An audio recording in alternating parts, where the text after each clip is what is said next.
El señor secretario dará lectura a la cuenta. Señores diputados, la siguiente es la cuenta de esta sesión. Una comunicación de fecha 22 del presente del señor vicepresidente e integrante de la Comisión de Minería y Energía, diputado Gabriel Silver, mediante la cual solicita considerar una presentación presencial en español sobre el estudio global del PwC que analiza el estado actual de la industria minera.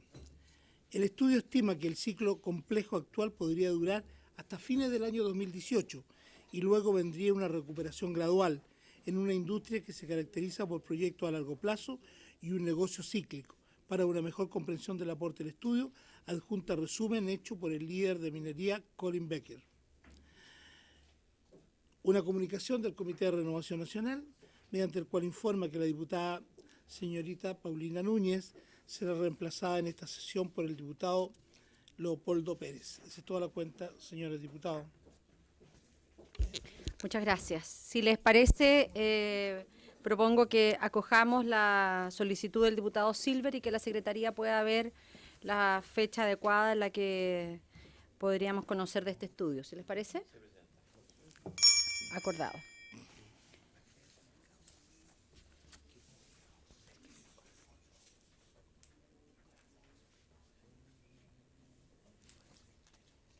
Las actas de las sesiones 110, 111, 112 se dan por aprobadas por no haber sido objeto de observaciones y el acta de la sesión 113 ordinaria queda a disposición de los señores y señoras diputadas. Ofrezco la palabra sobre la cuenta de asuntos varios. Sobre Presidenta, la cuenta. Sí, que vendrían a hacer no tiene fecha todavía, ¿cierto? No, le hemos pedido que la Secretaría... Entonces dice que tiene un resumen, ¿eso se puede mandar? Sí, claro, ¿Sí? Se lo podemos mandar a todos los diputados. Se lo vamos a enviar ¿Sí? antes para que Claro, cuando para tengamos leerlo la previamente. información, por supuesto. Sí, Así se acuerda. ¿Se ofrece la palabra sobre la cuenta? ¿Se ofrece la palabra? Temas varios, se ofrece la palabra. ¿Se ofrece la palabra? Se ofrece la palabra. Estamos a todos dentro del aula, obvio, ¿no? Sí, venía en el acta la solicitud del diputado... No, de los pirquineros del oro, que vamos a recibir cuando vez que finalicemos el... Sí, tenemos ahí, están en... Ya. Pero el suyo tiene una altísima prioridad, diputado, para recibir a los pirquineros del oro. Le pedimos si pueden hacer pasar a nuestros invitados. Los nombres de...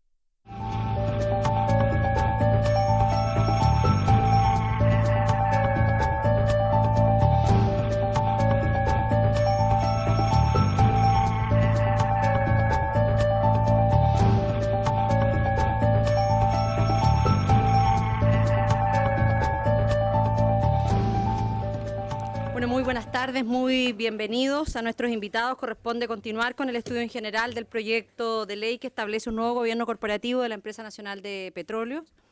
Y para este propósito la Comisión acordó invitar en segunda oportunidad al gerente general de ENAP para poder cerrar sobre todo el ciclo de preguntas de su exposición, el señor Marcelo Togman, con el objeto de que pueda continuar su exposición y también poder responder las consultas que de aquí surjan. Y también en una segunda oportunidad hemos decidido invitar a los dirigentes de la FENATRAPECH, don Jorge Fierro, su presidente, y a don William Montes, director de la organización.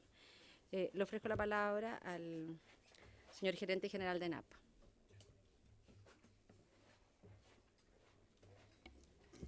Muchas gracias, señora presidenta.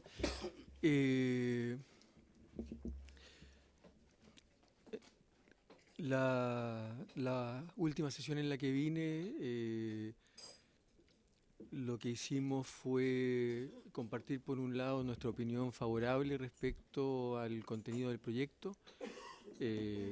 No solamente sigue los lineamientos de la OCDE para las empresas públicas, logrando un equilibrio entre un rol adecuado de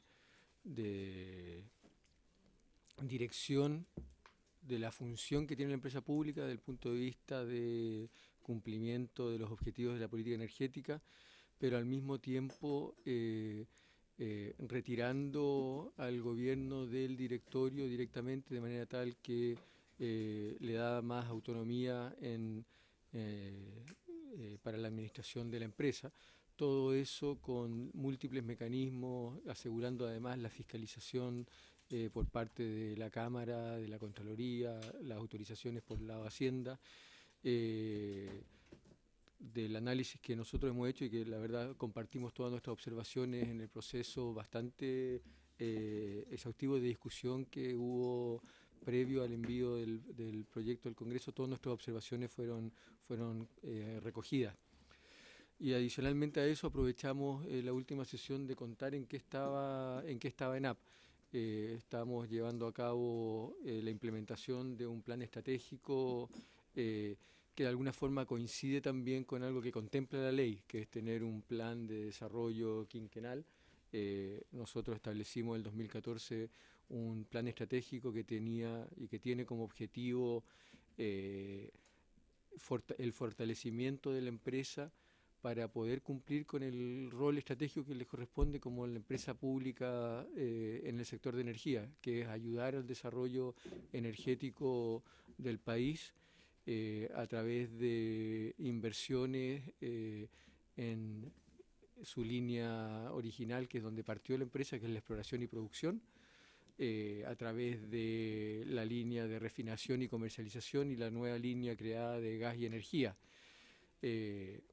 Dentro de los objetivos del plan estratégico estaba avanzar en la estabilización financiera de la empresa, y los resultados que se han obtenido muestran que efectivamente se ha logrado avanzar en términos de un nuevo fortalecimiento de la empresa, y eso lo que ha permitido también es financiar saludablemente un plan de inversiones como nunca antes ha tenido la empresa. Hace algunos años atrás invertía menos de 300 millones de dólares al año.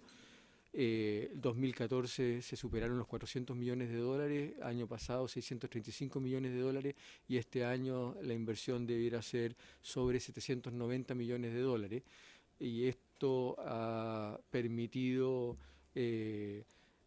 inversiones como todo el desarrollo del gas no convencional en Magallanes, inversiones fuertes en términos de recuperación y mantenimiento de nuestras instalaciones en la refinería, pero también proyectos emblemáticos como la cogeneradora en Aconcagua, como la primera planta geotérmica de Sudamérica, y el inicio de varios otros proyectos que lo que van a permitir es cumplir con dos objetivos. Uno, llevar todas nuestras instalaciones a los estándares que se requieren para asegurar una operación lo más segura posible, minimizar los impactos ambientales, y que ENAP pueda seguir acompañando al país en el crecimiento y esa mayor demanda de combustibles y de energía que se va a ir generando con el crecimiento. Otro de los elementos que destacábamos en términos de los avances que ha habido es el esfuerzo que estamos llevando para hacer más seguras nuestras operaciones. Hemos logrado consistentemente reducir los índices de accidentabilidad y los índices de gravedad. Todavía estamos lejos de las metas que nos planteó la presidenta, que hemos comprometido como empresa a avanzar hasta el 2018, pero hasta el momento hemos logrado ir cumpliendo con cada una de las metas cada año más exigentes. Y también lo que comentábamos en la última sesión en la que me invitaron es cómo estamos instaurando una nueva política de relacionamiento con las comunidades. Y esa nueva política tiene distintos pilares que hemos ido estructurando a través de programas específicos en torno a nuestras distintas operaciones. Los mejores ejemplos de eso es lo que estamos haciendo y donde iniciamos el trabajo con este nuevo marco, que es lo que estamos haciendo en la comuna de Hualpén con el programa Hualpén Suma, y que estamos también replicando una cosa similar con el trabajo con la comunidad en torno a nuestra refinería de Aconcagua, que es Nueva Era. Eso fue un poco para no hacer la presentación nuevamente, presidente. Eso era un poco el contenido para lo que no estuvieron en detalle en términos de esos elementos de cómo estamos avanzando en el plan estratégico. Y lo que quedamos era, como fue extensa la presentación, obviamente no hubo tanto espacio como podía ser necesario para consultas, así que ahora totalmente disponible a responder todas las consultas que puedan haber. Muchas gracias. Vamos a proceder al ciclo de preguntas, primero al gerente general y luego le vamos a dar la palabra a la FENATRAPECH. ¿Se ofrece la palabra? Yo voy a hacer algunas consultas entonces. Este proyecto que nos presenta el gobierno respecto de gobiernos corporativos trae asociado también una cantidad de recursos para la capitalización de la ENAP. Y me gustaría preguntarle, porque esta no es la primera vez que se va a capitalizar a la empresa petrolera del Estado, dado que ya el año 2012, cuando el gobierno decidió vender al grupo peruano Romero los activos de distribución de combustibles que poseía en Perú y Ecuador, se señaló esta operación y es de público conocimiento. Le agradezco aquí a la Biblioteca del Congreso, a su asesor. Esta venta fue por más de 312 millones de dólares. Me gustaría que ustedes pudieran informar cuándo estos dineros fueron ingresados, qué destinos se les han dado, porque nos parece importante. Esta no es la primera capitalización que se hace a la Empresa Nacional de Petróleo y, por lo tanto, yo quisiera, antes de poder entrar a revisar estos recursos que están asociados en este proyecto, que al menos cerráramos el ciclo respecto de una decisión que, por cierto, no compartía en ese momento. Bueno, yo no era parlamentaria, pero creo que esta venta de activos y un poco escuchar si es que ahora a la luz de estos tiempos fue o no fue un buen negocio para el Estado de Chile. Y en segundo lugar, me gustaría también preguntarle al gerente general de la ENAP, ¿qué cambios usted ve que generaría en la empresa, en la gestión, este gobierno corporativo? Porque muchas veces también lo que uno ve es que hay quienes desde la teoría se enamoran con modelos administrativos, pero uno dice, bueno, ¿cuántos de ellos han dirigido una institución? Como para pensar en que se podría observar un cambio significativo en la gestión de la empresa estatal realizando este gobierno corporativo. Y también me gustaría preguntarle a usted cómo ha sido el rol de los trabajadores, cómo evalúa usted el rol de los trabajadores en el directorio hasta la fecha. Eso por ahora. ¿Se ofrece la palabra? ¿Si hay más consultas?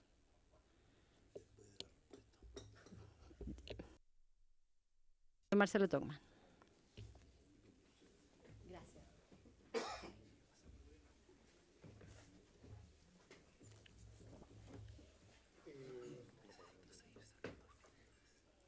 Lo tengo. Me pareció súper bien. ¿Te puedo hacer unos comentarios después o no? ¿Sí? Estoy escuchando.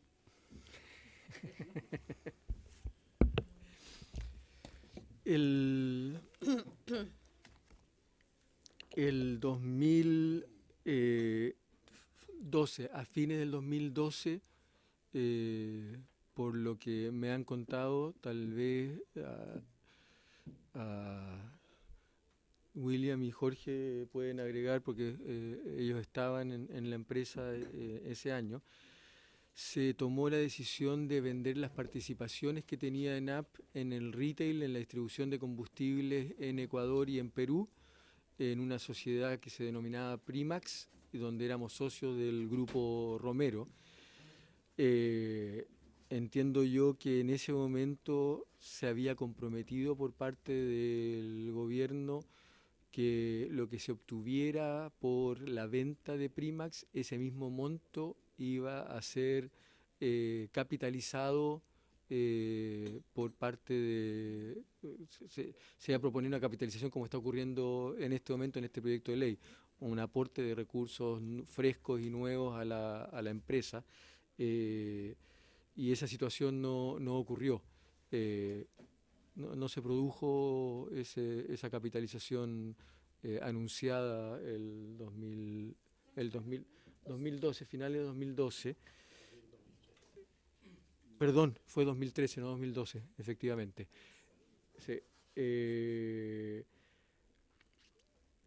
Cuando nosotros explicábamos en la estrategia la razón por la cual considerábamos importante ir avanzando en los nuevos pedidos que se le hacen a ENAP de manera responsable financieramente, era justamente porque la situación que queríamos evitar son las coyunturas en las que cuando los resultados de la empresa empeoraron, hubo que tomar decisiones drásticas que finalmente terminaron debilitando a la empresa y debilitando su capacidad de cumplir este rol estratégico que le cabe. Y mencionábamos en ese momento, después de la crisis del 2008, cuando los resultados de la empresa cayeron casi 1.000 millones de dólares, cuando fue necesario evitar el racionamiento y sustituir el gas que dejó de llegar desde Argentina. La decisión que se vio forzada a tomar la empresa al año siguiente fue despidos masivos de sobre 500 personas, algo que a la larga obviamente significa un costo muy grande para la empresa y para su capacidad de cumplir con el rol estratégico, porque se pierde mucha experiencia y mucho talento. Otro ejemplo similar yo creo que justamente lo que hace referencia a la presidenta, que fue lo que ocurrió en el 2013, cuando la empresa tuvo casi 0% de margen el 2012, se vio forzada a tomar medidas para mejorar esos resultados que no le permitían ni siquiera cumplir con el pago de las obligaciones de los intereses de la deuda contraída, y en ese momento se vio obligada a desprenderse de activos que eran activos que le permitían no solo tener experiencia en todo el negocio, sino que además le estaba reportando continuamente resultados positivos y utilidades. Nosotros, en base a esa experiencia, es que pusimos como parte de los objetivos de nuestro plan estratégico fortalecer financieramente a la empresa para evitar que estos ciclos a los cuales está expuesta nos obligase a tomar decisiones que a la larga van dificultando cumplir con nuestro rol de apoyar el desarrollo energético del país. En ese caso en particular, como me han contado, hubo un compromiso de efectuar una capitalización que no se llevó a cabo. Pero yo la capitalización la veo más bien asociada al evento anterior. Esta empresa, y yo estaba de ministro de Energía en aquella época, cuando se cortaron los envíos de gas desde Argentina, además coincidió con una sequía. Entonces la única forma en la cual el sector energético era capaz de reemplazar toda la generación hidroeléctrica y la generación a gas que se perdió era a través de la operación de las centrales utilizando diésel. Pero los volúmenes de diésel que se requerían era equivalente a lo que demandaba normalmente el país. De hecho, el año 2008 el consumo de diésel duplicó lo que históricamente se consumía. Todo lo que el transporte y la industria consumía, hubo que traer esos mismos volúmenes. Para poder hacer eso, ENAP tuvo que hacer un esfuerzo gigantesco, que coincidió además con una caída del precio tan violenta como la que vemos ahora. Y eso significó que se compró muy caro, pero en el momento en el cual se logra vender, los precios habían colapsado y eso significó una pérdida gigantesca. Esa pérdida en términos de EBITDA equivale a casi 700 millones de dólares. Y esa pérdida fue justamente para poder cumplir con este rol que le cabe por ser empresa pública, pero que lo que establece la propuesta de ley de gobierno corporativo es que cuando se asume este rol que prevé que va a tener pérdidas para la empresa, pero se está cumpliendo con un rol público, eso tiene que ser adecuadamente compensado a través de la ley de presupuesto. Y yo lo que veo, esta capitalización en parte lo que hace es recuperar parte de la pérdida patrimonial que sufrió la empresa cuando debió salir al rescate del sector eléctrico. Y eso yo lo relaciono con con la segunda pregunta, que es las ganancias de gobierno corporativo. Yo creo que una de las ganancias que tiene para la empresa es establecer explícitamente eso, que en los planes, cuando se establezcan acciones que desde el punto de vista patrimonial de la empresa van a significar pérdidas, este proyecto establece que el Ministerio de Hacienda debe establecer cuáles son los mecanismos para financiar esas brechas que se produzcan. Eso es algo que en Magallanes, nuestra operación actual, como ustedes saben, el precio que se está cobrando por el gas es significativamente inferior al costo que tiene la explotación del gas. Y eso es algo que por muchos años significó un deterioro también patrimonial de la empresa, y que hace algunos años atrás en la ley de presupuesto está contemplando un subsidio, pero es algo que ocurre en la discusión año a año. Yo creo que uno de los avances que tiene para la empresa este proyecto de ley es que establece más claramente que en esas situaciones, cuando se está actuando directamente en objetivos de política pública que pueden significar resultados negativos para la empresa, eso va a ser de alguna forma considerado en el financiamiento fiscal. Desde el punto de vista del funcionamiento del directorio, yo creo que es un avance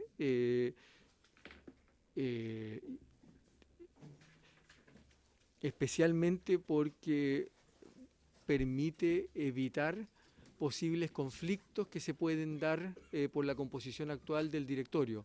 Y yo quiero ser bien claro en términos de que hemos tenido, por lo menos en lo que a mí me ha tocado, una experiencia muy positiva desde el punto de vista del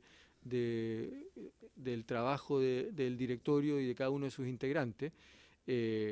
Pero uno tiene que legislar y estructurar esto pensando una visión de largo plazo, independiente de las personas en particular. Yo creo que cada uno de los directores ha sido sumamente responsable en cumplir con su rol y pensar en lo que es mejor para la ENAP, pero uno siempre está expuesto por la composición de la ley actual del directorio a que haya conflictos de interés que a lo mejor la persona no los maneja adecuadamente. Y ahí los conflictos evidentes son, por un lado, la presencia de autoridades de gobierno, donde puede ser que, si bien estamos todos pensando obviamente en el largo plazo, en objetivos compartidos, puede ser que las urgencias que tiene una autoridad de gobierno lo llevan a ver con un horizonte más de corto plazo.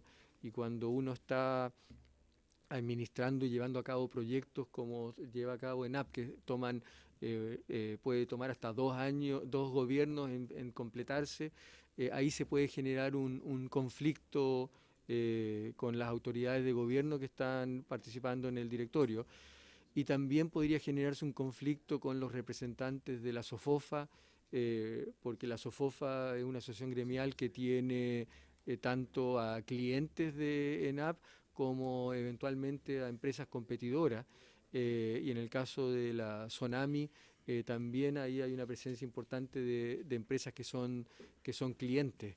Entonces, y quiero insistir, a mí no me ha tocado ver en ningún momento en el trabajo del directorio, en estos años que yo he estado en la gerencia de la empresa, que se manifiesten y que de ninguna forma esos potenciales conflictos de interés hayan afectado de alguna forma las decisiones. Pero creo que sin duda, pensando en que en algún momento puede ser que uno no tenga la suerte de contar con personas de la integridad que tienen nuestros directores, que eso pueda generar un conflicto. Yo creo que es bueno dejarlo regulado y protegido con la estructura que se plantea acá en el proyecto de ley. Hay varios elementos que son elementos que hemos tratado de ir incorporando en la administración de la empresa, pero que también de alguna forma dependen de la decisión y la voluntad del directorio actual y de la administración actual, y que yo estoy convencido que son institucionalidad al interior de la empresa, políticas, compliance, prácticas, que es muy bueno asegurar que estas perduren en el tiempo. Y yo creo que en este proyecto de ley también se logra eso. No nos afecta directamente, porque yo diría que gran parte de lo que se plantea es cosas que estamos tratando de llevar a cabo de manera voluntaria, pero para asegurar que eso no dependa solamente de las personas del directorio actual o de la administración, es muy bueno que eso quede establecido por ley. Y estando acá el director representante de los trabajadores, no me cabe más que decir que ha sido un gran aporte. Y aunque no estuviera presente, creo que efectivamente cumple un rol muy importante, facilitando que en las decisiones que toma el directorio se tome en cuenta toda la experiencia y toda la información que puede y que está recogiendo continuamente los sindicatos y la directiva de los sindicatos, y por otro lado también cumple un rol muy importante, que es ayudar a socializar y a dar a conocer cuáles son los argumentos que llevan al directorio a tomar distintas decisiones. Muchas gracias.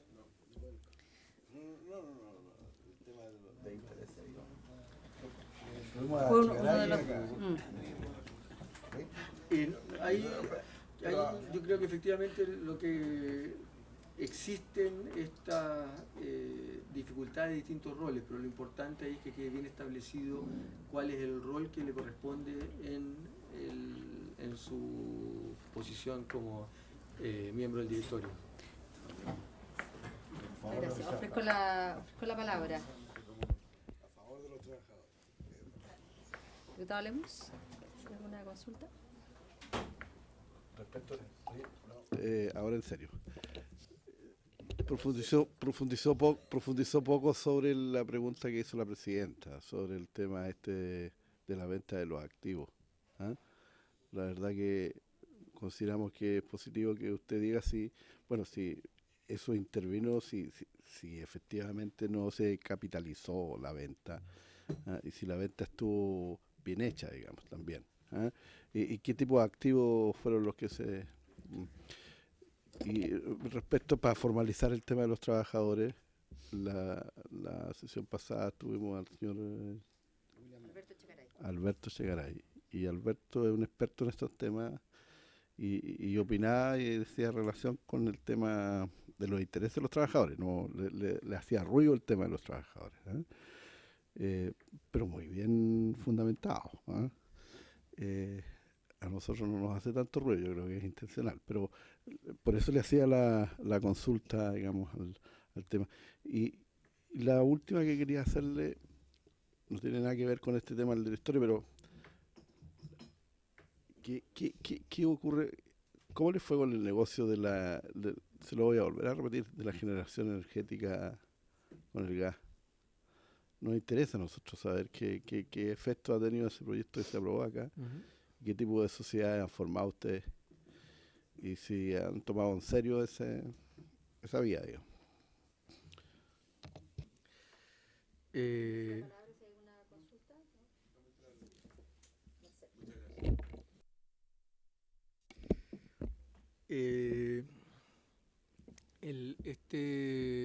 Este activo que tenía ENAP eran las estaciones de servicio de una empresa que se llama Primax, donde éramos dueños de casi el 50%, un poco menos del 50%, y el otro socio era el Grupo Romero, que es un grupo peruano, y había estaciones de servicio en Perú y en Ecuador. Por lo que yo tengo entendido, no, estaciones de servicio eran, sí. Y entonces lo que se hizo el 2013 fue vender la participación que tenía ENAP en esos activos. Insisto, yo no estuve en ese momento, pero no he escuchado a nadie decir que no se hayan vendido bien, en términos de que se obtuvo un buen valor. El valor de venta fue bastante superior a lo que se había invertido originalmente, y entiendo que se hizo un proceso competitivo además para la venta, pero insisto, es más bien porque no he escuchado lo contrario. Ahora, esa plata obviamente no se retiró de la empresa, pero eso es algo que esos activos ya eran parte de la empresa, entonces confundir eso con una capitalización creo que sería equivocado. La discusión que hubo en ese... Disculpe, pero estaba el compromiso de hecho públicamente de que esos recursos iban a volver para pagar deudas de ENAP. No, más que volver, insisto que creo que sería mejor que lo diga William o Jorge, pero lo que se había comprometido aparentemente era que si con la venta se lograban los 300 algo millones de dólares, el Estado iba a hacer como está haciendo ahora, en una ley, decir, ok, van esa misma cantidad de recursos frescos a la capitalización de la empresa. De manera tal que en realidad esto que desprenderse de activos que eran rentables tenía sentido para la empresa solo por el hecho de que estaba asociado a una inyección de recursos frescos que finalmente no se materializó. Y por eso es que yo digo que este proyecto de alguna forma uno lo puede ver históricamente como saldando cuentas, ya sea por la pérdida patrimonial que tuvo la empresa el 2008 cuando debió incurrir en estas fuertes compras de diésel y las pérdidas que eso significó, o también en términos del cumplimiento de este compromiso que se había adquirido con la venta de estos activos.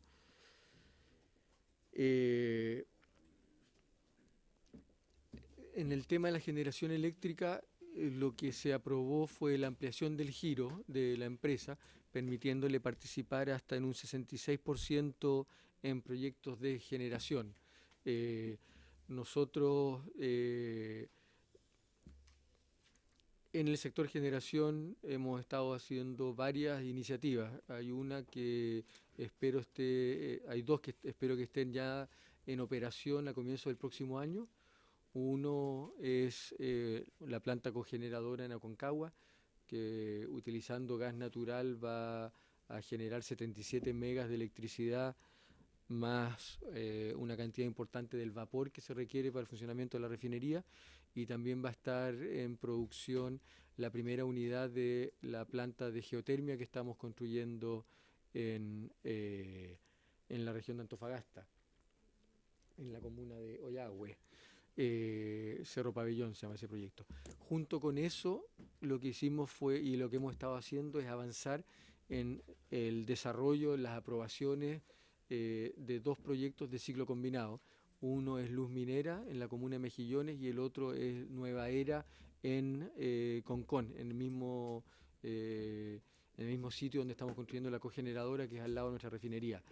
Para esos dos proyectos llevamos a cabo un proceso de licitación internacional buscando un socio, cumpliendo con el pedido que había hecho el gobierno explícitamente en la Agenda de Energía, que decía que queremos incentivar mayor competencia en estas licitaciones que vienen, trayendo nuevo actor de gran experiencia y espaldas a nivel internacional, pero que no ha entrado todavía a Chile. Y nosotros llevamos a cabo el proceso de búsqueda de ese actor para ofrecerle asociarse junto a nosotros para llevar adelante estos proyectos. Y ahí fue, en ese proceso, el que salió seleccionado fue Mitsui, que tiene una gran capacidad instalada de centrales a gas natural en el resto del mundo, que tiene además producción de gas directamente, con lo cual le aporta a estos proyectos los contratos de GNL, y que además tiene capacidad financiera para llevar a cabo los proyectos. Y en la etapa que estamos en este momento con nuestro socio es terminando de preparar las ofertas para poder participar en las licitaciones, que a fin de mes de julio se deben presentar las ofertas. Nos lo hemos tomado muy en serio, se creó una línea nueva en la empresa para este negocio, y vamos a cumplir con lo que fue el pedido, que es asegurar que haya un nuevo actor participando en estas licitaciones de manera tal que se sienta más competencia y ojalá permita asegurar una reducción en los precios de las próximas licitaciones. El objetivo planteado en todo caso es tener estos proyectos para esta licitación. Si en esta licitación no se adjudica, va a ser porque hubo competencia y hubo proyectos mejores, pero vienen varias licitaciones más de acá hasta el 2018, así que nuestros proyectos van a estar disponibles con nuestro socio para presentar una amenaza competitiva y, en el mejor de los casos, adjudicarse y poder llevar a cabo esos proyectos. Sí. Ya, para contrapreguntar. Sí, sí, No, había solicitado la palabra el era diputado complementario Alvarado. nomás, para culminar el porcentaje. De la sociedad. El porcentaje de la sociedad va a ser alguna cifra bajo 30%. Y la razón de esto es, como señalé al comienzo, nosotros estamos pasando de inversiones bajo 300 millones de dólares, empresa como un todo, a 800 millones de dólares casi que vamos a llevar a cabo este año. Si bien los resultados han sido positivos, estas inversiones se demoran en significar mayores recursos. Entonces la empresa, por su alto nivel de endeudamiento, no está en condiciones de tomar una participación mayor en esos proyectos, porque eso significaría que no sería capaz de llevar a cabo todo el desarrollo del gas no convencional en Magallanes, de las plataformas del proyecto en Argentina, en Ecuador, en Egipto, ni la modernización de nuestras instalaciones de refinería.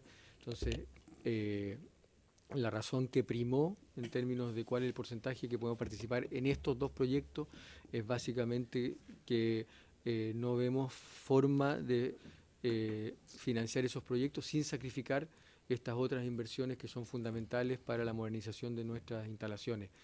Ese criterio, para el caso de la cogeneradora, que es distinta, que es una central que está diseñada exclusivamente para alimentar nuestras necesidades de electricidad y de vapor, en ese caso sí estamos siendo nosotros los únicos dueños 100% de ese proyecto. Y en el caso de la central de geotermia, ahí siguiendo lo que establecía la ley antes, tenemos también participación bajo el 50%.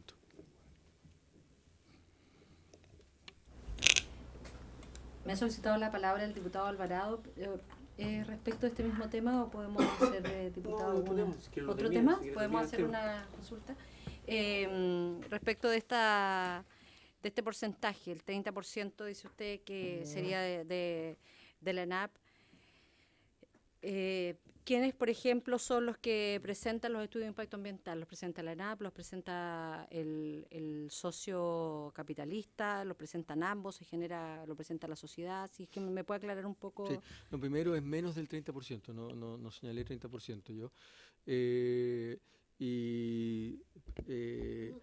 Parte de la propuesta y cómo funciona esto es, y un poco el diagnóstico que había por parte del gobierno y por cierto compartido por ENAP, es los actores nuevos, y hay varias empresas que ven al mercado chileno, el mercado eléctrico chileno, como un mercado sumamente interesante por su regulación, por su precio, por la estabilidad, por varios factores que hacen atractivo y que ha significado el interés y la entrada de algunos nuevos actores.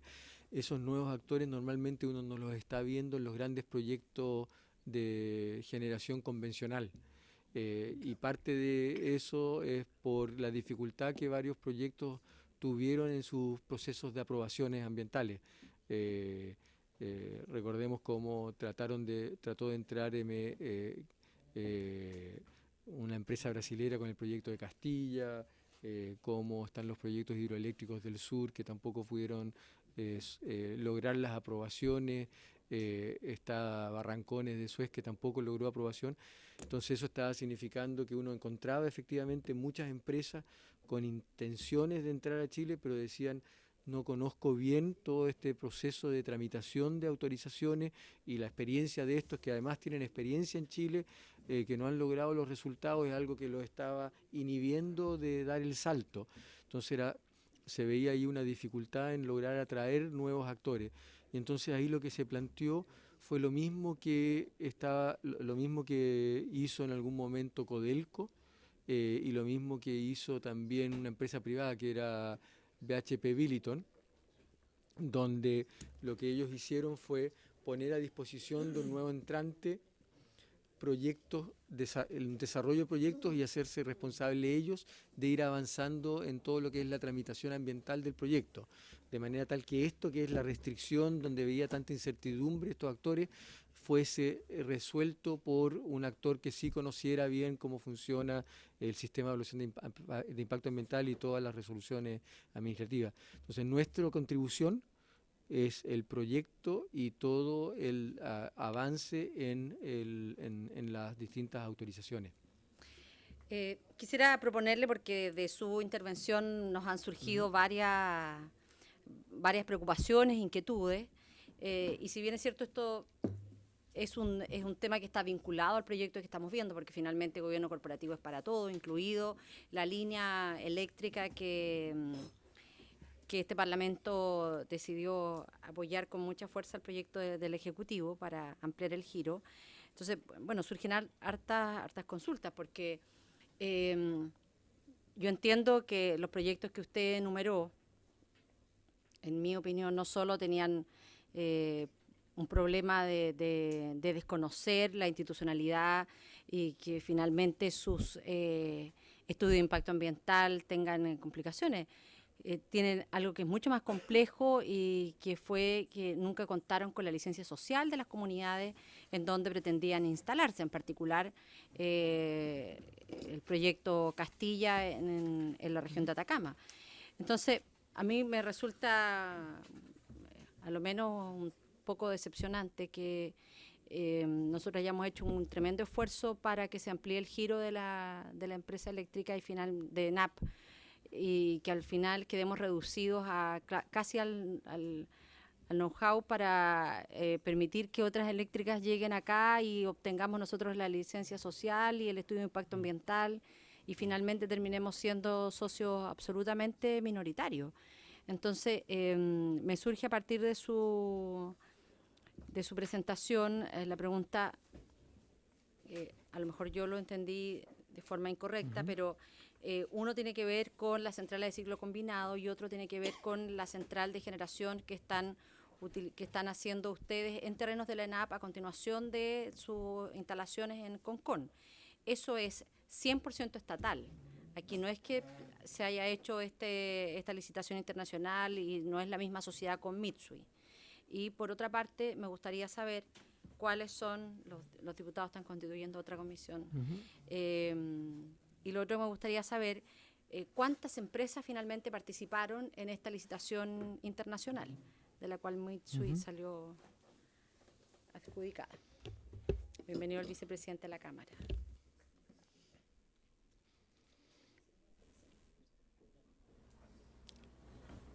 Por su intermedio, saludar al vicepresidente de la Cámara. ¿Cómo está usted? A ver, el objetivo que planteó el gobierno, el objetivo que planteó el gobierno y que planteó...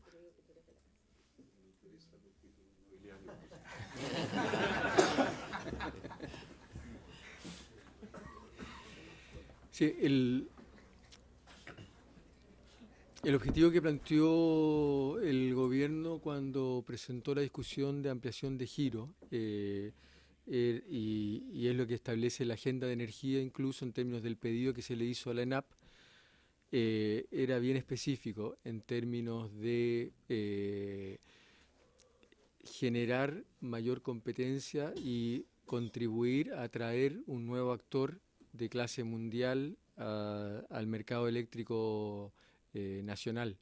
Ese objetivo es el que nosotros responsablemente dijimos, ok, podemos asumirlo y podemos generar las condiciones para buscar un nuevo actor sin poner en peligro lo que eran los otros pedidos y nuestras actividades más esenciales como empresa. Objetivo número uno, sin duda, era asegurar que el suministro de los magallánicos, cuando hace un par de años atrás se veía en riesgo y con una probabilidad muy alta de que en estos años ENAP Magallanes estuviese teniendo que cerrar sus puertas y los magallánicos buscando otra forma de calefaccionarse y abastecer sus necesidades energéticas. Ese era sin duda un objetivo número uno y que tiene que ver con lo que es la actividad esencial de ENAP. Eso es una actividad que solo el año pasado significó un déficit en la operación de Magallanes de $300 millones cuando invertimos sobre 300 millones para perforar 52 pozos e introducir el gas no convencional en Magallanes. nuestra refinería, y lo discutíamos también antes, hemos visto dos situaciones. Hay una situación donde por decisiones en las cuales en otros momentos ENAP se embarcó tal vez a llevar a cabo inversiones o actividad que no era capaz de financiar sosteniblemente en el tiempo. Vemos que cuando uno revisa la historia, financieramente ENAP la verdad es que parecía una montaña rusa, donde se mandaba un año con buenos resultados y posteriormente estaba enfrentando dificultades, y eso significó que para una empresa con la importancia de ENAP tenía años donde se invertía menos de 300 millones de dólares, menos que la depreciación de sus activos. Entonces, objetivo fundamental que nos colocamos fue también llevar a cabo todas las inversiones en mantenimiento para ir cerrando las brechas que vemos en nuestras instalaciones. Donde además hemos tenido, y me parece muy bien, un aumento en las regulaciones ambientales y las exigencias de la comunidad, y eso ha significado también en este plan comprometer inversiones muy cuantiosas. Estamos hablando de plantas de cerca de 100 millones de dólares para reducir los olores, para reducir las emisiones de material particulado en la zona de Aconcagua, y al mismo tiempo pensar que el país va a seguir creciendo y requiriendo más gasolina, donde ENAP es el que provee el 100% de las gasolinas, con lo cual se requiere un plan de inversiones muy importante también para expandir la capacidad de producción de nuestras refinerías. Se nos solicitó también, y en eso hemos estado, en la expansión del terminal de GNL para que haya más GNL. Entonces nosotros ya con estos otros pedidos que hacía la Agenda de Energía, estamos comprometiendo niveles de inversión de 800 millones de dólares al año, cuando estábamos hace algunos años invirtiendo solo 300 millones de dólares. Frente a eso, cuando se plantea además la idea de contribuir al desarrollo eléctrico y generando más competencia, nosotros fuimos capaces de decir, ok, vamos a hacer este esfuerzo, pero fuimos bien explícitos en plantear que nuestro esfuerzo se iba a enfocar en minimizar los recursos que destinemos para poder atraer un nuevo actor a este mercado, porque hacerlo de otra forma habría sido irresponsable. Los niveles de inversión que requiere llevar a cabo una central de ciclo combinado son tan altos que, dada la situación actual de la empresa, con niveles de endeudamiento de casi 4.000 millones de dólares, hacían imposible pensar que íbamos a ser capaces de ejecutar los 800 millones de dólares de inversiones que tenía contemplado y que necesitaba la empresa, y además llevar a cabo y hacernos cargo de estos proyectos. Por eso el gobierno fue sumamente explícito, y la empresa también, cuando vino acá a discutir ese proyecto de ley, se dijo: para esta ventana de tiempo, hasta que logremos llevar la empresa a otro nivel en términos de solidez financiera, lo máximo que podemos comprometer es los esfuerzos necesarios para atraer a estos actores y que ellos se lleven la carga del financiamiento, porque nosotros no tenemos espalda suficiente para eso.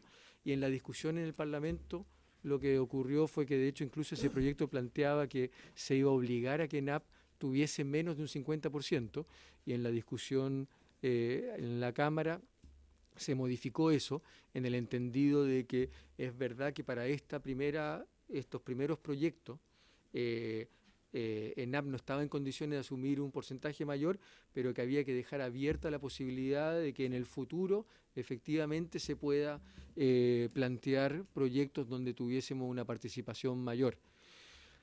Esa es la razón por la cual, desde el punto de vista de la responsabilidad en términos de asegurar la sustentabilidad financiera de la empresa y cumplir con los objetivos estratégicos en nuestras líneas tradicionales, la empresa no puede tener una participación mayor en estos proyectos.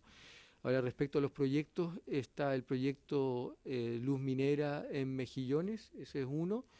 Está también la cogeneradora que estamos construyendo en Aconcagua, ese está en construcción, y ese sí es un proyecto en el cual estamos nosotros 100% en la propiedad, y en ese proyecto estamos 100% en la propiedad porque no es un proyecto pensado para las licitaciones y para generar competencia, sino que ese tiene que ver más bien con las necesidades propias de la empresa, de la generación eléctrica que actualmente estamos comprando el sistema, y ha implicado que cuando los costos se disparan al alza, la refinería le aumenta fuertemente sus costos, y ha significado también que cuando hay caídas del sistema, eso perjudica fuertemente a nuestras instalaciones, porque cada vez que la refinería tiene que detenerse, cuesta mucho tiempo y mucha plata el echarlas a andar nuevamente. Entonces eso tiene que ver más bien con una inversión asociada a darle más seguridad a nuestra operación. Junto a esa cogeneradora hay otro proyecto de ciclo combinado y ese sí está dentro del contexto del acuerdo con Mitsui.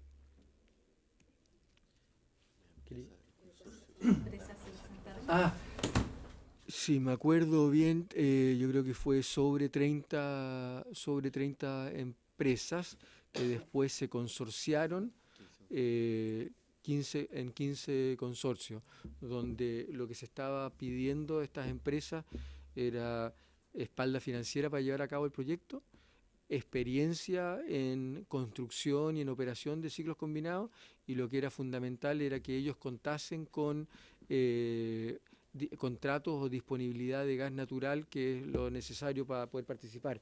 Y lo que ocurrió fue que de estas 30 empresas que participaron, algunas cumplían con algunos de estos objetivos y no con otros, y por eso ellas mismas se consorciaron, y cada uno de los consorcios que participó contaba con estas 3 características. La verdad es que el proceso es un proceso donde los antecedentes se mantuvieron en reserva, fueron vistos por el directorio.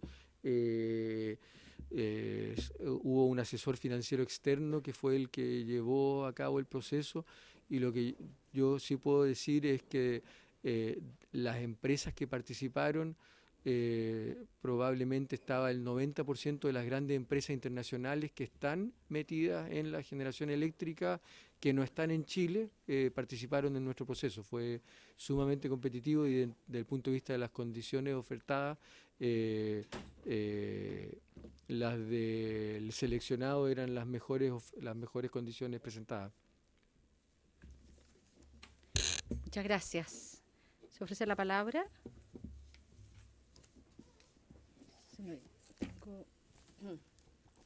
Estaba el diputado Alvarado que quería... Sí, quería cambiar de tema. Sí, quería hacer una consulta, pero usted no se va a ir todavía, ¿no es cierto? No, para nada. Ya, Mientras no porque empiece el lo partido que de pasa es que el fútbol. resto de los diputados está dando quórum en otras comisiones, situación que yo también voy a proceder a hacer en este momento, y No, pero si yo vengo enseguida, le paso la campanilla y nos corresponde escuchar a nuestros dirigentes de la FENATRAPECH. ¿Mm?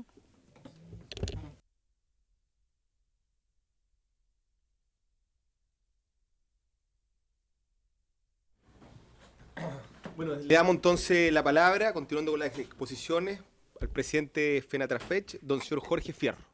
Jorge tiene la palabra. Gracias, señor presidente. Por vuestro intermedio, saludar a las diputadas y diputados que están presentes y agradecer la invitación. Primero quisiera hacerme cargo de algo que planteaba el gerente general, don Marcelo Tongman, con respecto a lo pendiente que quedó en el gobierno pasado con respecto a la capitalización de ENAP. Efectivamente, en ENAP, en el gobierno anterior del presidente Piñera, no hubo capitalización.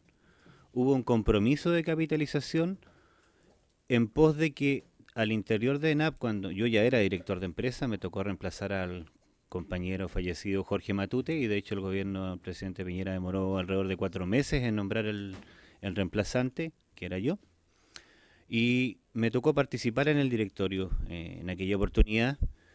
Primero decirles claramente, señor presidente, y por vuestro intermedio a los diputados, que en aquel entonces lo que me tocaba ver en el directorio era no precisamente un directorio que estaba preocupado del crecimiento de la empresa, sino que muy por el contrario, una empresa que si por ellos hubiera sido, ojalá se hubiera muerto en el camino. De hecho, escuché muchas veces comentarios y bromas de directores de que pucha que salió duro este animal de matar. Y lo digo con mucha responsabilidad, señor presidente. Entonces, dentro de esa lógica, cuando yo ya estaba de director de empresa, mi voto era fundamental, porque un voto en contra de los trabajadores no era muy cómodo para quien en aquel momento era el presidente del directorio, uno de los 7 ministros de energía que pasaron también en aquel gobierno. El último fue el ministro Jorge Gunter, con el que más trabajé. Y efectivamente, dentro de la crisis financiera que tuvimos como ENAP por ser soporte energético país, dentro de los temas lo que más planteábamos era la urgencia de capitalizar la empresa, y el directorio planteaba la venta de activos. Y la venta de activos tenía 2 circunstancias. Una era la venta del activo Primac Perú, que Primac, cuando se compró hace muchos años atrás, que era, como bien dice Marcelo Tongman, eran estaciones de servicio en Perú y en Ecuador, pero que costaron alrededor de 20 millones de dólares y se compraron con una necesidad muy clara. Cuando nosotros teníamos excedentes de gasolina en Chile, como ENAP, y no teníamos dónde colocar ese producto, como habíamos comprado estas instalaciones en Perú, nosotros llevábamos allá nuestra gasolina y la podíamos vender. Y ese era un argumento que nosotros como mundo sindical todavía seguimos diciendo. O sea, en Chile no nos permitían ser una empresa integrada, como tienen que ser todas las empresas petroleras en el mundo, exploración y producción, ¿no es cierto?, refinación y logística, y por último la cadena de comercialización con sus estaciones de servicio. En Chile nunca nos han permitido, como ENAP, desde los inicios de la ENAP, ser una empresa integrada como cualquier empresa petrolera en el mundo. Y por lo tanto se daba la paradoja que ENAP sí podía tener estaciones de servicio en el extranjero, pero en el país no tenía, pero sí empresas petroleras internacionales pueden tener estaciones de servicio en Chile como Petrobras, Shell y otras. Pero así se dieron las cosas. Entonces en ese intertanto la venta de activos que tomaba el directorio eran dos: vender Primac Perú y vender Egipto, que además era uno y todavía sigue siendo uno de los activos principales que tenemos como ENAP en la parte internacional de producción y búsqueda de petróleo en el extranjero. Pero como mi voto era contrario, no se podía hacer. Y nosotros también teníamos un análisis como mundo sindical, porque también hacemos análisis políticos y económicos. Y en aquel entonces la ENAP estaba al borde de ser calificada como empresa bono basura. Las empresas clasificadoras de riesgo, tanto la Fitch y la Moody's en aquel entonces, como no contaba con el apoyo del Estado, y el Estado de Chile en aquel tiempo representado por el presidente Piñera no decía claramente que iba a capitalizar ENAP, si bien el Estado de Chile estaba muy bien clasificado en temas de riesgo financiero, la ENAP estaba a un escalón de ser clasificada bono basura. Y eso significaba para ENAP prácticamente la lápida. Y nosotros teníamos claramente el análisis que si eso pasaba, era el fin de la empresa nacional del petróleo como tal. Y ese rol nosotros los trabajadores lo volvimos a cumplir en torno a la defensa de la empresa y que no la mataran.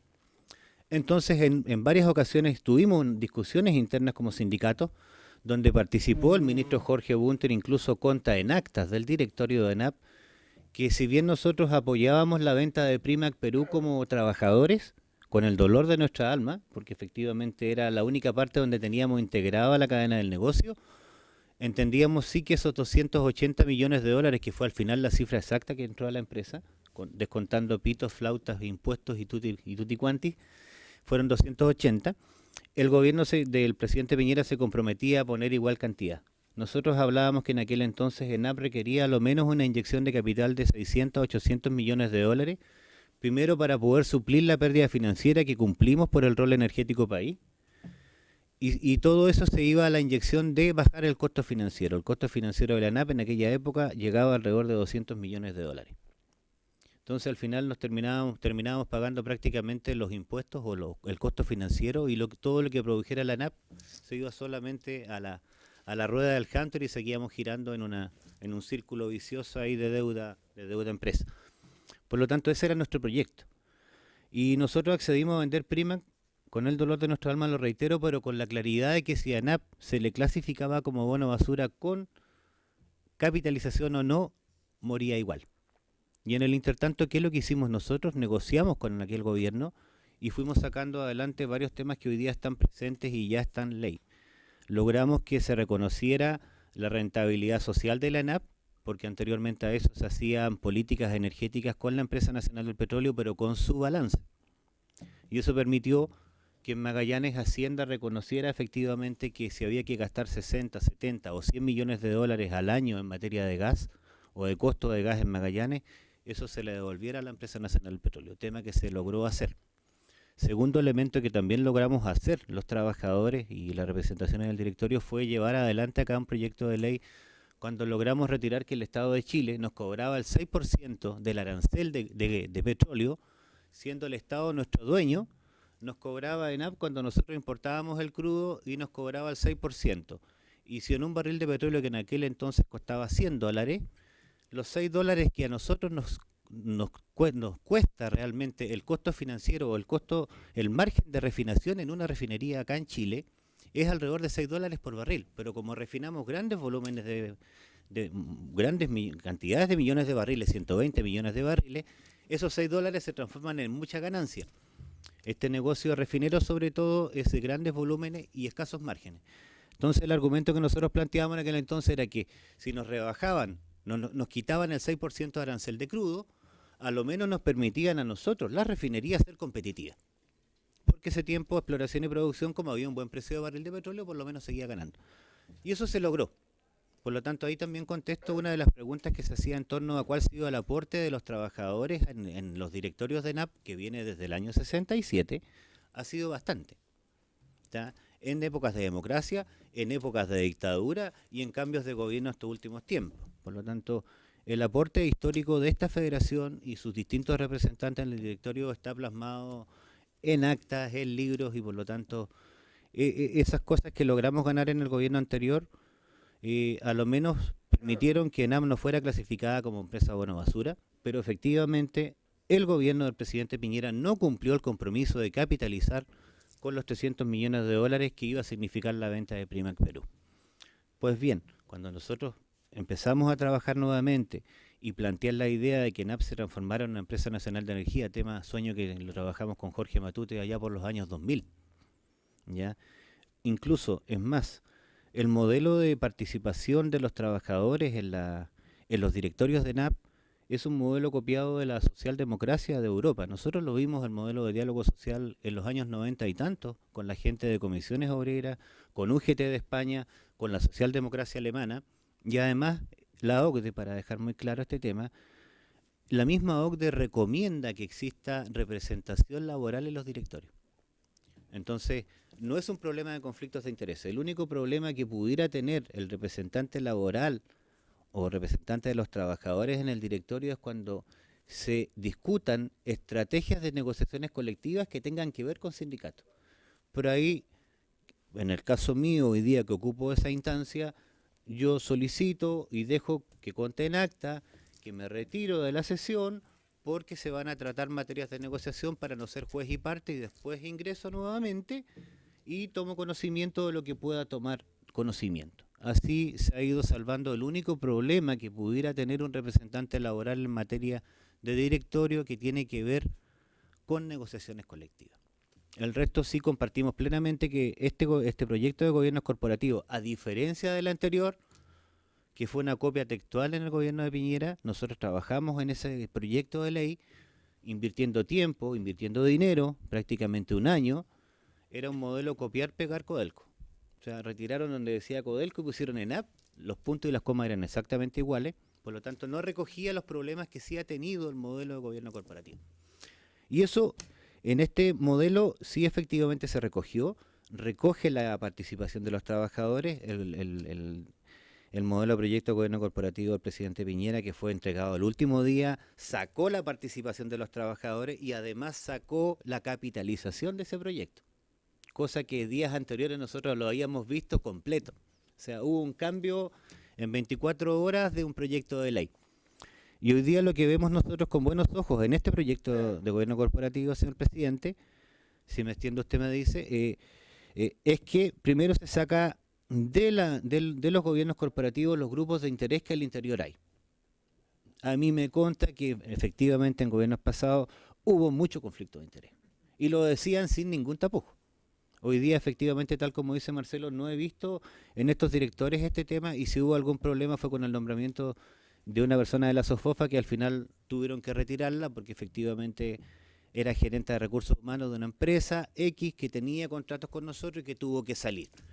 Por lo tanto, en eso no hemos tenido mayor problema, pero sí vemos con buenos ojos que este proyecto de ley recoge de una u otra forma los problemas que ha tenido el proyecto de gobiernos corporativos de Codelco, saca los grupos de interés al interior, que ya es un avance para este proyecto de ley, ¿ya? Y además reconoce la figura del representante laboral en un proceso participativo completo, porque este modelo plantea claramente de que entran las dos federaciones, ¿no es cierto?, en un proceso donde votan trabajadores sindicalizados, no sindicalizados, y solamente los gerentes generales son los que no votan, aunque por lo que veo ahora podría votar, espero. Entonces un proceso participativo y democrático, muy distinto a los otros modelos o al modelo que tiene Codelco. Entonces, nosotros consideramos que el espacio que ha tenido este mundo sindical al cual representa Federación Nacional de Trabajadores del Petróleo es un espacio ganado con historia, con trabajo real, porque además el tema de los gases hoy día con no convencionales en Magallanes es un tema que nosotros también veníamos trabajando hace mucho tiempo. Y por último termino, señor presidente, exponiendo lo siguiente. Nosotros también cuando vinimos a plantear la ampliación de giro y la cual la apoyamos, al igual que apoyar los gobiernos corporativos, nosotros no perdemos nunca de vista que ENAP hoy día ampliada de giro a electricidad pueda tener mayor participación que el 50%. Si bien hoy día las razones económicas pudieran no dar para eso, por eso discutimos que no fuera un 49 y fuera más, pero que nos permitieran, sí, de una u otra forma, nosotros analizar internamente cada uno de sus proyectos en particular para que no nos dañe. Sí. De todas maneras, nosotros sí no perdemos de vista. Sí. Sí. Así. Pero nosotros no perdemos de vista, señor presidente, por vuestro intermedio, a las señoras diputados, que mañana podamos ser 60 o 70 y ojalá tengamos el máximo de producción de gas en Magallanes. Yo a lo que apuesto, señor diputado, señor presidente, es que ojalá en los próximos años, producto del desarrollo de los gases no convencionales en Magallanes, reitero, shale gas, Thai gas, que tenemos grandes reservas, tengamos la producción de gas no solamente para suplir la región de Magallanes, que ya está, sino que podamos traer gas a la zona central y ese gas pueda ser de ENAP y ahí sí podamos participar con mayor capacidad accionaria en proyectos de generación. El cogenerador a la que plantea Marcelo, que es de 76 megas, a lo menos 40 megas hoy día se van a inyectar al sistema interconectado central y que son de ENAP. Y el ciclo combinado, aunque sea un 30%, de 450 megas, un 30% son 120 megas que no teníamos y que hoy día vamos a inyectar. Ojalá pudiéramos hacerlo con más fuerza, totalmente de acuerdo y disponible para dar esa pelea que más adelante el Estado entienda que su empresa del Estado hoy día tiene una tremenda posibilidad de participar en políticas públicas y además haber hecho bajar el precio de la energía eléctrica para todos los chilenos con solamente meter un poco de competencia al sistema. Pero podemos nosotros ser líderes en la generación en el país. Y último punto, la geotermia, consideramos también nosotros los trabajadores de ENAP que siendo hoy día muy poca, muy incipiente el trabajo en geotermia, es una alternativa energética muy importante para el país, barata, no contaminante y que se puede seguir trabajando. Pero si desarrollamos el gas en Magallanes, el no convencional, vamos a tener materia prima para poder aumentar nuestra participación en generación. Eso es lo que puedo plantear, señora presidenta, y quedo abierto a cualquier discusión y le agradezco la invitación, señora presidenta. Muchísimas gracias. Agradezco también ahí al diputado Silver que nos haya apoyado en esta tarea mientras estábamos constituyendo la comisión que está abordando las conclusiones de una investigadora. Diputado Alvarado, usted quedó con una pregunta pendiente. No, agradezco porque también estaba en otra comisión. Sí, no, sí, vimos las explicaciones Vimos las explicaciones. Saludar. Diputado, usted Diputado Silver. Gracias, presidenta. Bueno, obviamente tiene que haber un aprendizaje lo que ha sido la ley de gobierno corporativo. Nosotros obviamente trabajamos a menudo en esta comisión con Codelco de tal manera que también conocemos cómo opera esa empresa y uno no es experto, pero sí obviamente habla con cierta responsabilidad respecto a lo que es el control de una empresa. Aquí vamos a pasar de alguna manera de una suerte de tutela política con ministros en el directorio hacia una suerte de autarquía del punto de vista de lo que es la gestión de la empresa.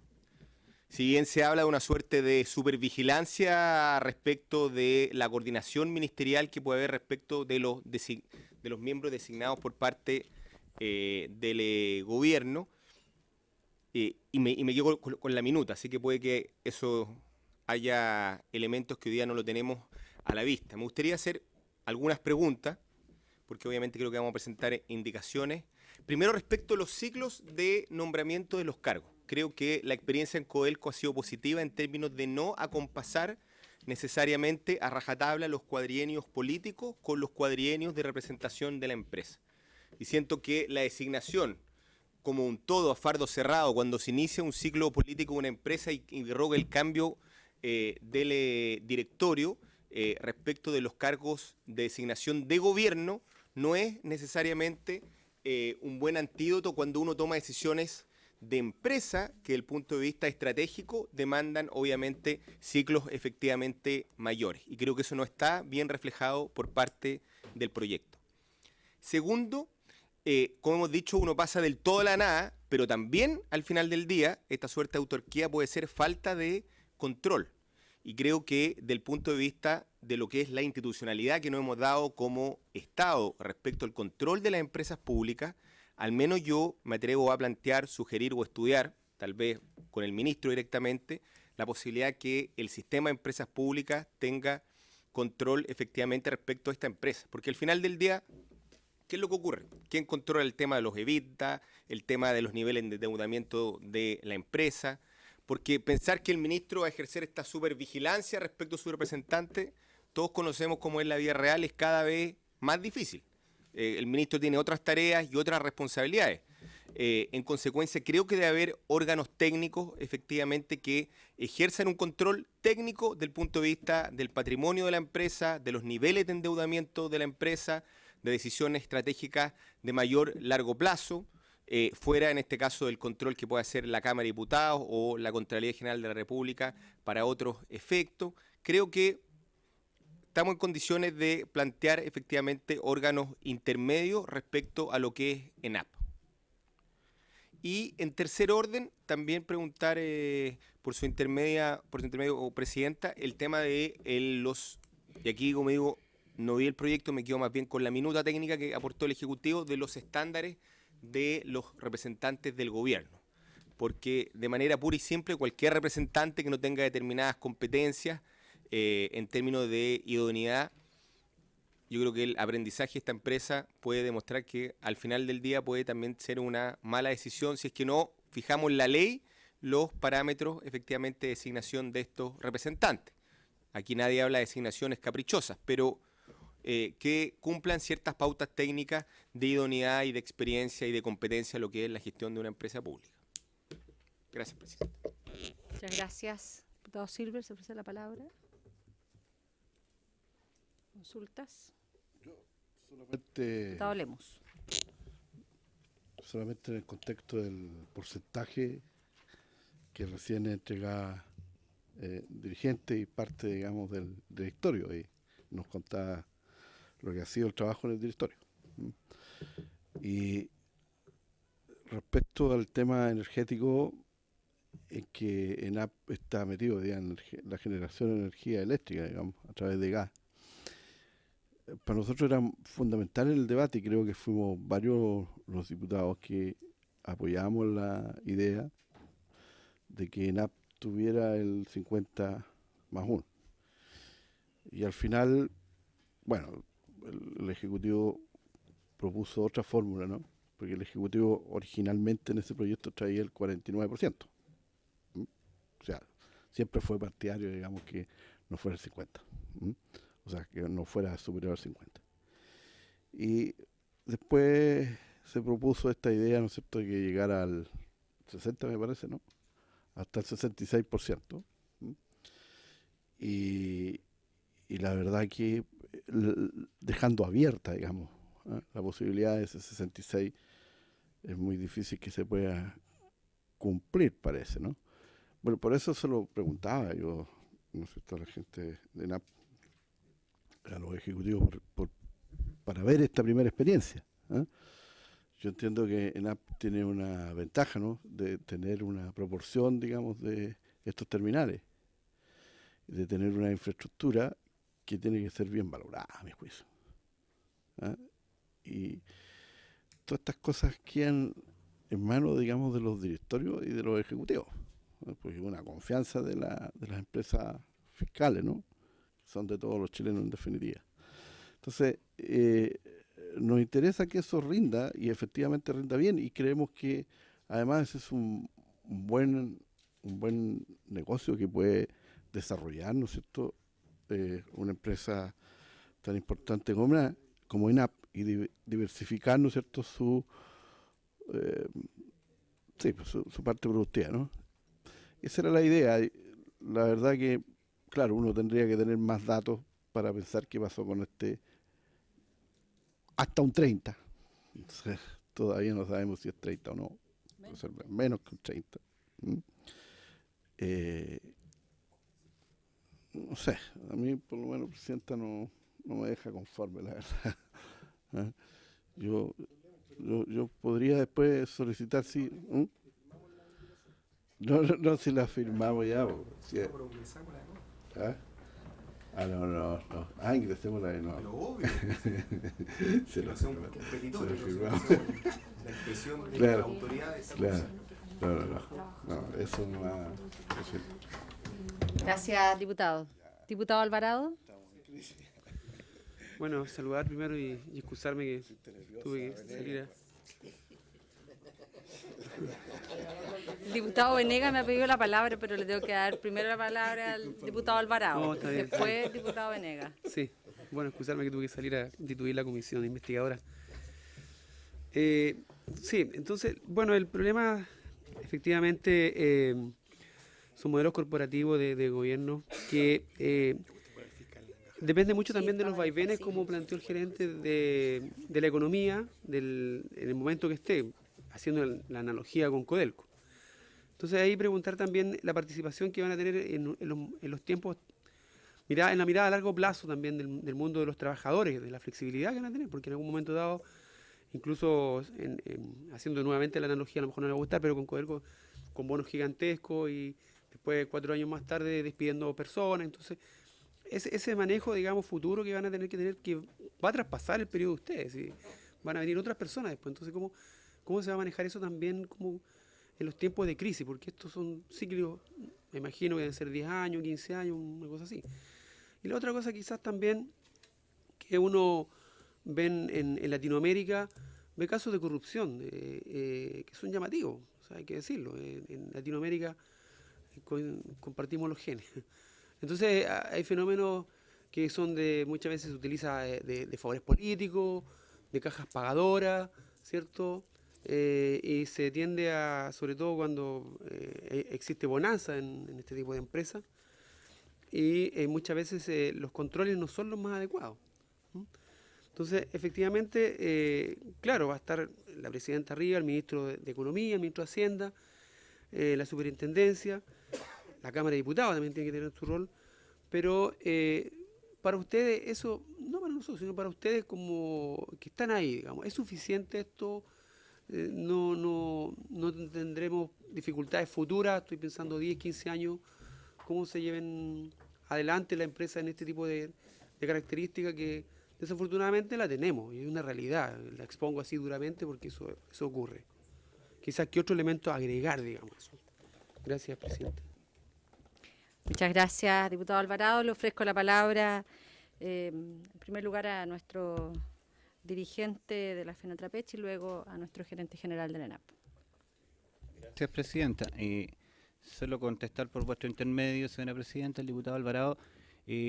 Por lo menos del punto de vista de los trabajadores, las negociaciones colectivas están regladas de manera, primero por Hacienda, no es más allá del 2% del marco de expansión que tenemos por ley, ¿ya? Y en ese marco nunca nos hemos salido de ella, ¿ya? Al contrario, incluso el mismo mundo sindical, cuando estamos en etapas complicadas, hemos tenido la generosidad y la abertura para posponer negociaciones, mantenerlas. Para el terremoto, precisamente en el año 2010, los trabajadores de la refinería de Biobío pasamos toda la gente a 12 horas, yo era presidente de ese sindicato, y toda la gente pasó 12 horas y no cobramos ninguna hora de sobretiempo. Cuando todos los expertos decían que esa empresa, que la refinería de Concepción, de hecho se iba a cerrar, yo fui testigo de eso, el ministro Rainieri iba a cerrar la refinería Biobío, y los expertos hablaban que íbamos a demorar 1 año en levantar esa refinería, la levantamos en 3 meses. Y mientras afuera se producían despidos, 14.000 trabajadores de los sectores pesquero e industrial en Concepción, nosotros en refinería estábamos contratando gente. Entonces hemos dado muestras de mucha seriedad y responsabilidad con nuestra empresa. Probablemente, claro, en la industria muchas veces se pagan bonos grandes también, en las mineras, sobre todo en empresas privadas. Pero también tienen que ver con las lógicas de las negociaciones, porque normalmente, claro, a veces la gente se asusta con un bono grande, como el que pasó en Banco Estado. Pero de repente, cuando hay un marco de expansión y se paga un bono que lo recibe el trabajador hoy día, mañana no lo tiene, pero el crecimiento real de su contrato en expansiones, en crecimientos vegetativos, sueldos reales, se mantiene intacto. Entonces, del punto de vista de cualquier economista, cualquier director felicitaría a alguien que entregue un bono grande y terminó la negociación, porque el contrato colectivo en sí no creció, ya que son otros elementos que están allí. Pero con mucha tranquilidad y con mucha responsabilidad le puedo decir por vuestro intermedio, señora presidenta, de que este mundo sindical al cual nosotros representamos no tenemos problemas en ese sentido. Es más, la última negociación fueron 5 sindicatos en el gobierno del presidente Piñera, incluso con el ministro Goldberg, y no tuvimos mayores problemas. Nos pudimos poner de acuerdo, con nuestras diferencias, incluso políticas, pero nos pudimos poner de acuerdo. Y en eso no tenemos problemas. O sea, nosotros tenemos una mirada no solo de corto plazo, de mediano y de largo, que hemos dado trayectoria en eso, y vamos a seguir trabajando en ese mismo aspecto. O sea, nosotros no perdemos de vista que la Empresa Nacional del Petróleo, y hoy día con un giro hacia la energía, podamos ser mayoritarios en la generación eléctrica, y que el Estado de Chile cumpla un rol fundamental en materia política energética, para eliminar de una vez por todas lo que está pasando en Chile, el abuso de algunos sectores económicos en materia de energía. Hoy día solo el hecho de que ENAP haya entrado a competir ha bajado de $120 el mega a $70 el mega. Y en la experiencia que nosotros tenemos, yo vengo llegando, por eso no pude estar presente en la exposición que hizo muy bien mi compañero William Montes la vez pasada. Me tocó estar con gente en Europa, y precisamente allá las renovables no convencionales hoy día se cayeron, la eólica, la fotovoltaica, producto de que el Estado ponía muchos recursos, pero hoy día lo retiró, y pasó todo lo contrario. Hoy día las energías convencionales, las eléctricas convencionales, están pagando un tremendo costo porque las renovables no siguieron siendo subvencionadas. Entonces hay muchos elementos hoy día que la experiencia de la eólica y la fotovoltaica en Europa no está funcionando, sobre todo en España. En España cometió un error. Pero distinto es ver Alemania, distinto es ver Francia, pero nosotros debemos avanzar fuertemente. Tenemos gas suficiente para poder abastecer no solo a Magallanes, sino que a todo el país. Por eso el tema de los no convencionales es muy importante, y no solamente desde el punto de vista del gas. Allí hay mucho líquido, hay mucho condensado. Nosotros le llamamos condensado, que sale del gas, un líquido así un poquito más oscurito, como quien dice, como un pipeño, ¿ya? Que ese es un diésel. Sí, dicen, ya. Dicen, y normalmente el petróleo crudo surge de la tierra como un pajarete, señora presidenta. El petróleo en Magallanes surge de un color casi café oscuro y de una viscosidad bastante gruesa. Ya es como cuando se enfría es una pasta de zapato. Pero esto que está saliendo en estos nuevos pozos de gas es un líquido así muy parecido a diésel. Que eso para una refinería de petróleo es un tremendo ahorro energético en términos de... Claro, exacto. Sacamos todo, puro producto liviano y cero fondo. Y eso es lo que apalanca el negocio también del gas en Magallanes. Entonces las proyecciones, nosotros los trabajadores y también la administración, vemos con mucho optimismo el futuro de la ANAP. Y ojalá, teniendo esos recursos, el Estado tenga más confianza en nosotros y nos ponga más recursos para poder generar más electricidad. Porque si no nos dejaron meternos en la distribución con estaciones de servicio, permítanos que gas y energía sea el nuevo eslabón de la cadena de negocio que hoy día el país también requiere. Me quedo por ahí, señora presidenta. Muchas gracias, don Jorge.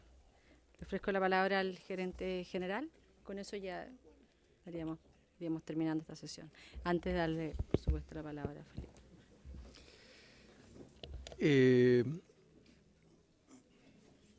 Yo creo que lamentablemente en la historia de ENAP efectivamente hay casos que tuvieron mucha connotación de casos de corrupción, y lamentablemente estamos viendo eso también en empresas no solamente públicas, sino que también privadas, y hay problemas que hemos venido trabajando y atacando, que yo creo que el proyecto de ley se hace cargo adecuadamente, estableciendo no solamente la supervisión por parte de las superintendencias que fiscalizan a una entidad privada, sino que además establece expresamente la fiscalización por parte de Contraloría y también de la Cámara de Diputados.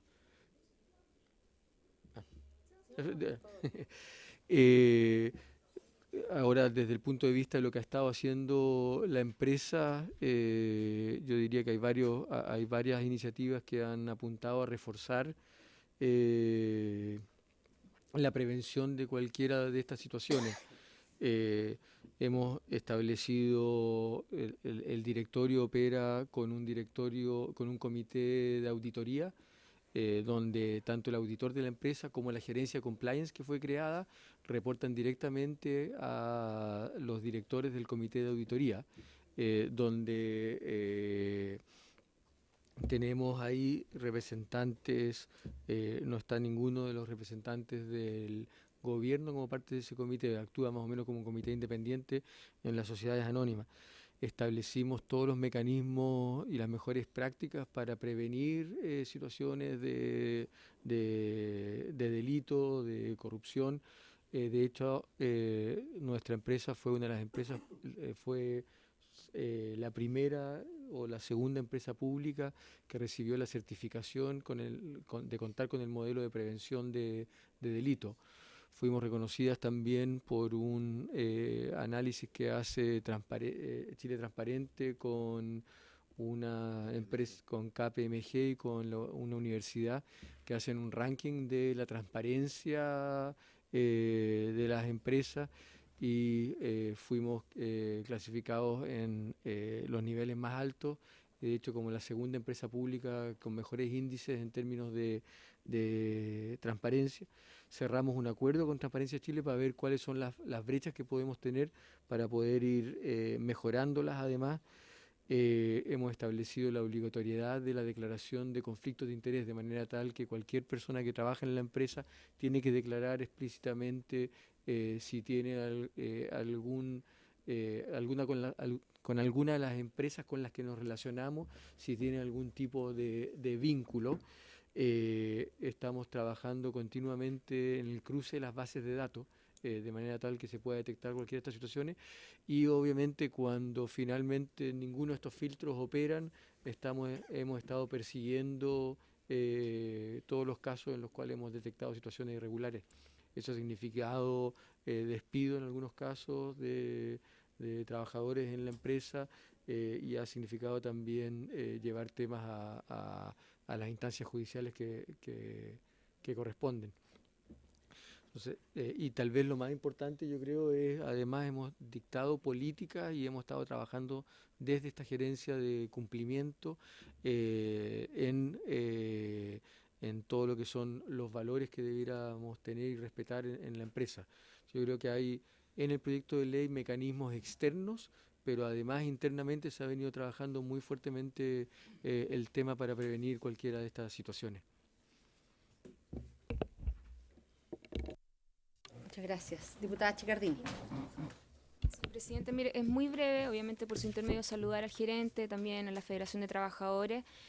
Yo entiendo, nosotros también nos queremos hacer parte de que obviamente es necesario hacer una modernización de lo que es el gobierno corporativo de ENAP, como también la capitalización para poder fortalecer el rol protagónico de lo que es la empresa para el desarrollo energético de nuestro país. Pero también me entra la duda, a lo mejor no es materia de esta discusión, pero creo que es oportuno hacerlo. Yo no soy experta, pero me salta la duda dentro de esta gran agenda que estamos haciendo en materia energética.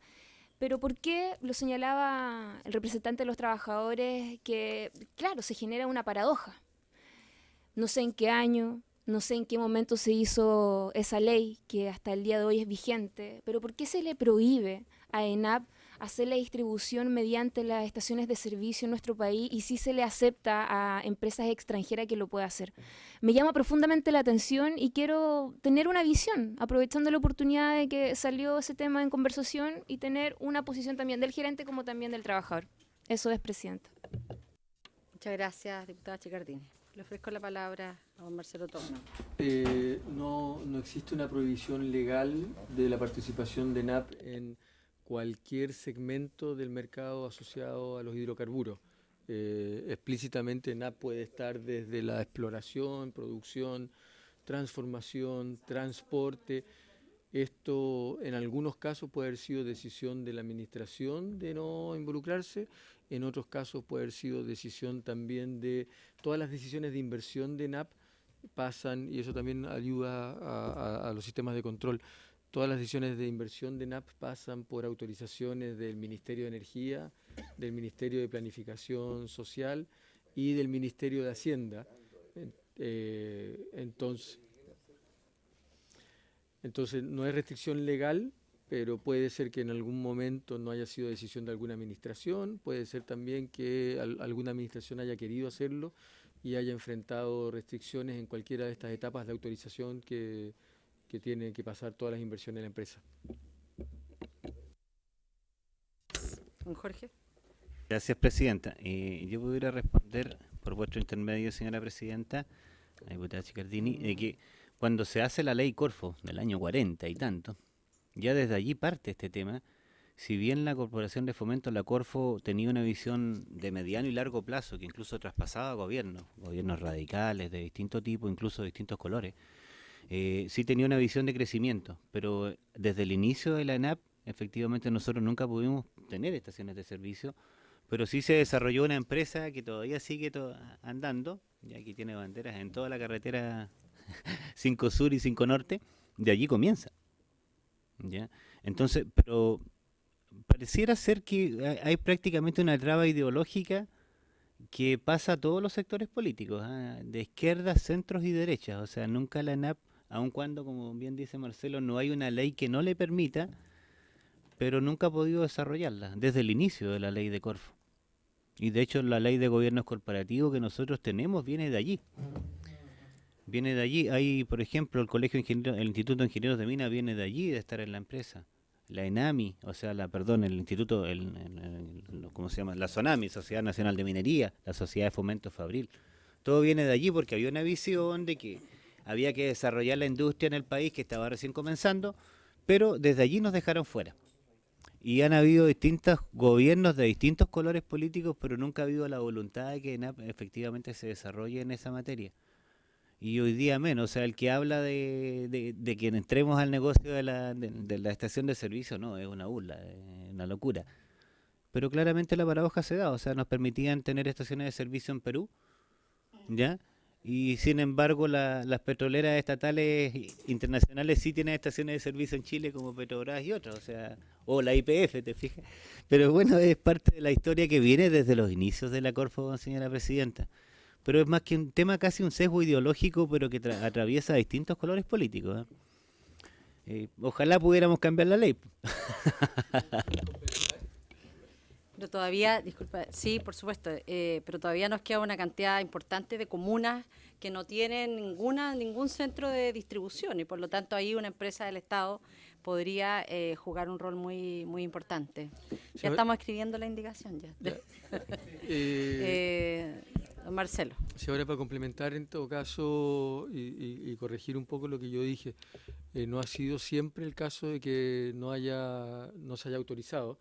De hecho, en alguna de los procesos de venta de las empresas que tenían distribución, que tenían estaciones de servicio, en algunos de esos procesos yo sé que ENAP participó y lo que pasó es que no hizo la mejor oferta, no se lo adjudicó. Es decir, sí ha habido... Yo recuerdo la del territorio anterior, pero tenías que dar 2 vueltas carnero en el aire, pasar por el ojo de una aguja y caer parado. Yo no estuve ahí, pero me recuerdo y sé que ENAP participó en algunos de los procesos de intento de compra de la estación de servicio.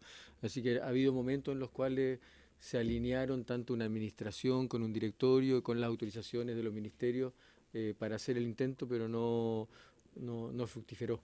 Pero es solamente para dejar bien en claro que no es que exista un impedimento legal para hacerlo. No, muchas gracias. Nos vamos a reunir para ver qué podemos hacer. Los vamos a invitar. Me ha pedido la palabra antes de finalizar el asesor del ministro Máximo Pacheco, don Felipe Venegas. Presidenta, solo intervenir para precisar algunas consultas o observaciones que se hicieron respecto al contenido del proyecto de ley, que posteriormente lo veremos en particular, pero me parece importante que lo tengan presente. Respecto a la elección de los directores, lo que se hace en el proyecto de ley es efectivamente elegirlos por parcialidades para no caer en ciclos políticos. Esa es una cosa. Lo segundo, se establece claramente mediante en el artículo 4, cosa que hoy día no está en la ley, requisitos para ser designado director. Además, en el artículo siguiente se establecen las inhabilidades, cosa que tampoco existe hoy día en la ley. Y por último, lo que me parece más importante con lo que señalaba el diputado Silver, dice en relación con el seguimiento de la gestión de la empresa, al igual de lo que sucede hoy día en Codelco, se plantea en el articulado, en el artículo 8º, la presentación de un plan de negocio y desarrollo cada año a un plazo de 5 años que se va revisando, se presenta por el directorio y se aprueba por la Junta de Accionistas. Y además de los requisitos que tiene Codelco, porque es bastante similar, aquí se establece la facultad de poder pedir cuenta de cómo va avanzando ese plan de desarrollo en cualquier momento. Entonces me parece importante que se tenga presente porque sin duda alguna son las características que dan cuenta del salto que significa en modernización para el gobierno corporativo de NAP este proyecto de ley. Gracias, Presidenta. Muchas gracias. Voy a reiterar las fechas para que las podamos ahí tener presentes. La próxima sesión, que corresponde al día miércoles 6 de julio, es la última sesión de audiencias. El día 8, que es la finalización de esa semana, es el plazo final para presentar indicaciones a este proyecto de ley. Y ya a partir del día 13 de julio comenzamos la discusión en general y en particular. Habiéndose cumplido el objeto de esta sesión y agradeciéndole a nuestros invitados, esta se levanta.